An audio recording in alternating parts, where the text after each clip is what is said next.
Donc la compagnie Les Entraînements d'Oumois a commencé à ma dernière année de football. J'étais à l'université Sherbrooke, je jouais pour le Vert et Or. Et il y a un joueur qui est arrivé des États-Unis qui s'appelait Felipe Fonseca, qui jouait à la même position que moi. Et on a décidé de commencer à s'entraîner ensemble, on s'entendait vraiment bien.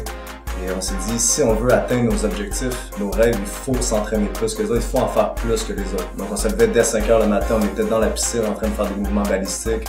On retournait en après-midi pour faire d'autres entraînements et le soir, des fois, on faisait du track and field, on faisait 2 à 3 entraînements par jour. Donc quand les gens dormaient, nous on s'entraînait et quand les gens s'entraînaient, on s'entraînait aussi. Et quand j'ai fini ma dernière année de football, je me suis dit pourquoi j'appliquerais pas cette philosophie-là de faire plus à d'autres sphères de la vie. Donc j'ai décidé ça, d'appliquer la philosophie d'Oumois à l'éducation, être sûr d'obtenir mon diplôme. Appliquer ça à mon alimentation aussi, c'est important, vu que je suis en éducation physique, il faut que je sois un exemple.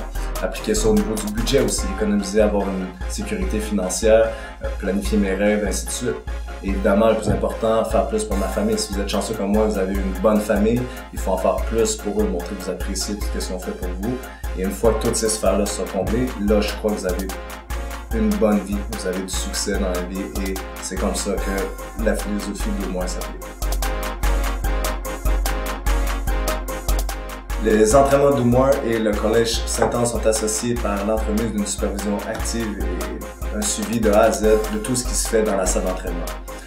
Bref, on ouvre la salle dès 7 h le matin et on la ferme à 18 h le soir. Donc, dans ces deux temps-là, les enseignants, autant que les élèves, ils viennent et ils s'entraînent et on s'assure que tout s'exécute de manière sécuritaire et le plus efficacement possible. Autant les mouvements olympiques que les mouvements balistiques, que les mouvements de récupération. Tout doit se faire de manière parfaite et on est là à temps plein à superviser ça.